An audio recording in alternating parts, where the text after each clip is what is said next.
Hello friends, welcome back to our channel. ఎలా ఉన్నారండి? అందరూ బాగున్నారా? ముందుగా కందిపప్పు అండి, కందిపప్పు తీసుకొని శుభ్రంగా వాష్ చేసుకొని అయితే పెట్టేశాను. ఇంకా వాటర్ వేసుకున్నాను, ఇందులో ఆల్రెడీ వాటర్ వేసుకొని పెట్టేసుకున్నాను అనమాట. వచ్చేసి ఒక 5 వెల్లుల్లి రెబ్బలు అయితే వేసుకుంటున్నాను. అలాగే ఇందులోనే ఇక్కడ వచ్చేసి చింతపండు అండి, ఒక నిమ్మకాయ సైజ్ అంతా చింతపండు, అలాగే టమాటాలు అనమాట. ఒక 5 టమాటాలు అయితే తీసుకున్నాను. టమాటా పప్పుకి అయితే టమాటాలు ఎక్కువ పడతాయండి. అలాగే ఒకటి చిన్న ఉల్లిగడ్డ అనమాట. ఇవన్నీ వేసేసుకోవాలి. కొంతమంది చింతపండు అప్పుడే వేయరు, పప్పు మొత్తం ఉడికిన తర్వాత వేసి మళ్ళీ కుక్ చేస్తారు. బట్ నేను అలా కాదండి, డైరెక్ట్గానే వేసేస్తాను. చాలా బాగుంటుంది ఇలా చేసినా కానీ. సో కొద్దిగా కొత్తిమీర ఫ్లేవర్ కూడా చాలా బాగుంటుందండి పప్పులో. ఇంకా నేను ఎక్కువగా చేసేదంటే మెంతం కూర వేసి చేస్తానన్నమాట పప్పు. పసుపు, పచ్చిమిర్చి ఉంటే ఒక 2-3 పచ్చిమిర్చి వేసుకున్నాను కానీ ఫ్లేవర్ బాగుంటుందండి. బట్ నేను వేయట్లేదు. అలాగే కారం కూడా వేసుకోవాలి కొద్దిగా. మీరు ఎంత స్పైసీగా తింటారో దాని అకార్డింగ్ కారం అయితే వేసుకోవచ్చు. ఇప్పుడు ఇందులోనే 1 టేబుల్ స్పూన్ వరకు ఆయిల్ వేస్తున్నానండి. ఆయిల్ వేస్తే పప్పు వాటర్ బయటికి రాదంటారు కదా, కానీ కాదండి, వాటర్ తక్కువ వేసుకోవాలి. మనం వాటర్ చూసి వేసుకుంటే అప్పుడు వాటర్ ఇది అనేది బయటికి రాదనమాట. మనం ఎక్కువ వేసేసామనుకోండి, ఆయిల్ ఎంత వేసినా కానీ బయటికి వచ్చేస్తుంది. ఈ కుక్కర్ ఇది వచ్చేసి రబ్బర్ వచ్చేసి లూజ్ అయిపోయిందండి. ఇంకా దీన్ని నేను పప్పు చేసిన వెంటనే డీప్ ఫ్రిడ్జ్లో పెట్టేస్తాను. డీప్ ఫ్రిడ్జ్లో పెట్టేస్తే ఏమవుతుందంటే కరెక్ట్ అయిపోతుంది అనమాట. సో లూజ్ అవ్వగానే పాడేస్తారు కదా, అలా పాడేయకండి, ఓకేనా? పప్పు ఏమైనా కానీ వండుకున్న వెంటనే రబ్బర్ తీసి డీప్ ఫ్రిడ్జ్లో పెట్టేస్తే సెట్ అయిపోతుంది. సో ఈ టిప్ని గుర్తుపెట్టుకోండి, ఓకేనా? యూస్ఫుల్ అనిపిస్తే ఈ టిప్ కోసం లైక్ కూడా చేయండి. ఇంకా లిడ్ పెట్టేసి గ్యాస్ ఆన్ చేయడమే. సో పప్పు అయిపోయిన తర్వాత ఇంకా అవ్వలేదండి. కుక్కర్ అయితే నేను పక్కన పెట్టేశాను అనమాట. రైస్ని ఎప్పుడు ఈ సైడే పెట్టుకుంటాను, ఎందుకంటే దీని పక్కనే షింక్ ఉంది కదా, డ్రైన్ చేయడానికి ఈజీగా ఉంటుందన్నమాట. సో ఒక సైడ్ పప్పు, ఒక సైడ్ రైస్ అయితే అయిపోతుంది రెడీగా. సో ఇక్కడ రైస్ కూడా పెట్టేశానండి, చెప్పాను కదా అప్పుడే. అలాగే ఇక్కడ వచ్చేసి ఉల్లిగడ్డలు అనమాట. సో ఇక్కడ చూడండి, ఇలా ఆనియన్స్ ఇలా పెద్ద సైజులో కట్ చేసుకొని చట్నీ చాలా బాగుంటుందండి. ఉల్లిగడ్డల చట్నీ చాలా చాలా బాగుంటుంది. చేసుకోవడం కూడా చాలా ఈజీ అండి. ఇంగ్రీడియంట్స్ కూడా ఎక్కువ పట్టావు అనమాట. ఓన్లీ 3 ఇంగ్రీడియంట్స్తోనే చేసుకోవచ్చు. స్టోర్ కూడా చేసి పెట్టుకోవచ్చు. సో ఇక్కడ వచ్చేసి నేను ఒక 5 వరకు పెద్ద ఉల్లిగడ్డలను తీసుకొని ఇలా పెద్ద సైజుగానే కట్ చేసుకొని మిక్సీ జార్లో వేసుకుంటున్నాను. సో మీరు కావాలంటే రోట్లో కూడా దంచుకోవచ్చు, బట్ నేనైతే ఇక్కడ గ్రైండ్ చేసుకుంటున్నాను. చాలా ఫైన్ పేస్ట్ లాగా అయితే గ్రైండ్ చేసుకోకూడదు, కొంచెం బరకగా ఉంటే చాలా బాగుంటుంది అనమాట టేస్ట్. అలాగే ఇందులోనే ఉప్పు కూడా యాడ్ చేసేసుకోవాలి.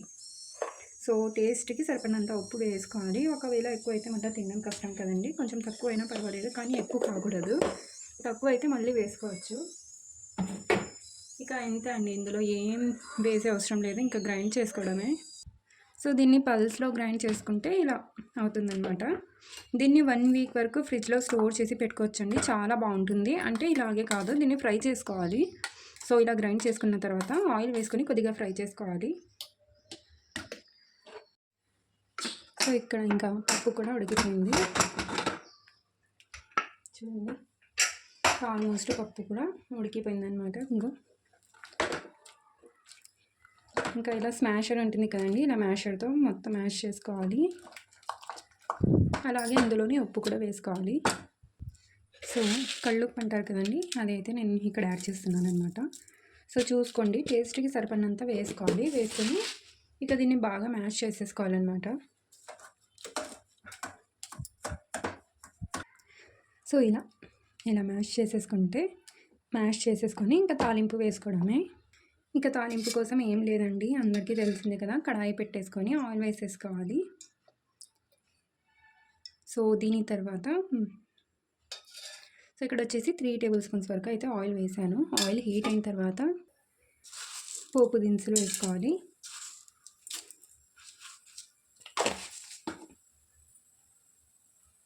ఇందులోనే వెల్లుల్లి కూడా వేసుకుంటే, వెల్లుల్లి వేస్తే టేస్ట్ చాలా బాగుంటుందండి. అందులో కూడా వేసాం కదా పప్పులో, తాలింపులో కూడా వేసినా కానీ చాలా బాగుంటుంది. మీరు వెల్లుల్లి బదులుగా ఆనియన్ కూడా సన్నగా ఒక చిన్న ఆనియన్ కూడా కట్ చేసి వేసుకోవచ్చు. బట్ నేనైతే ఆనియన్ వేయనండి తాలింపులో, వెల్లుల్లినే వేస్తాను. బాగుంటుంది వెల్లుల్లి ఫ్లేవర్.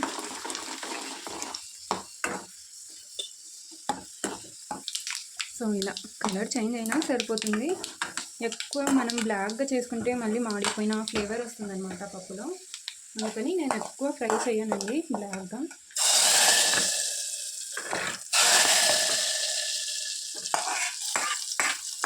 అండ్ పప్పులో వేసేటప్పుడు జాగ్రత్తగా వేసుకోవాలండి, లేదంటే మూత పడుతుందన్నమాట.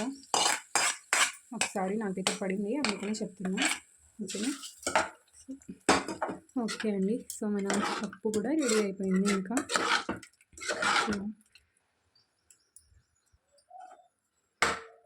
పప్పును కూడా పక్కన పెట్టేయడమే.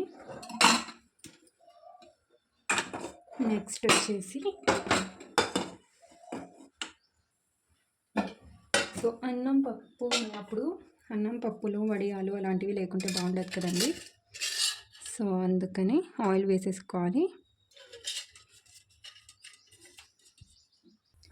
సో ఇవి వచ్చేసి ఆనియన్ వడియాలండి, డిమార్ట్లో తెచ్చానమాట. చాలా బాగుంటాయి, దాల్ రైస్లోకి అయితే చాలా చాలా బాగుంటాయి. సో పిల్లలు షాప్ నుంచి కూడా తెచ్చుకుంటారండి, కానీ ఫ్రెష్గా ఉండవు కదా, స్మెల్ వస్తుందన్నమాట.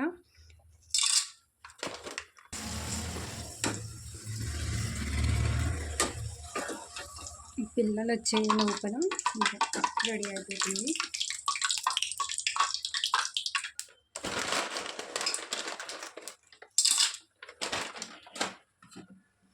ఈ డ్రైనర్లో ఇక్కడ వాష్ చేసినప్పుడు వాటర్ ఉండిపోతుందండి.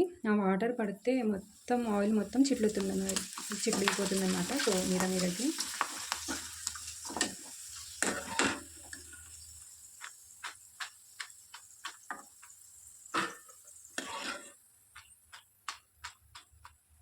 చిన్నపిల్లలు ఉన్న వాళ్ళు ఇలా ఫ్రై చేసేటప్పుడే కొద్దిగా ఎక్కువగా ఫ్రై చేసుకొని ఒక ఎయిర్ టైట్ కంటైనర్లో పెట్టుకున్నా సరిపోతుందండి. పిల్లలు ఎప్పుడు ఏడిస్తే స్నాక్స్ అని అప్పుడు ఇచ్చేయచ్చు, టెన్షన్ లేకుండా.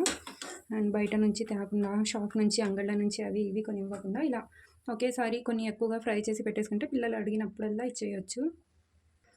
సో ఇప్పుడు కడాయిలో నుంచి కొద్దిగా ఆయిల్ తీసేసానండి, నేను తీసేసి డబ్బాలో వేసేసుకున్నాను అనమాట. చట్నీ చూపించాను కదండి, గ్రైండ్ చేసుకున్నాం కదా, ఆ చట్నీని ఫ్రై చేసుకోవాలి.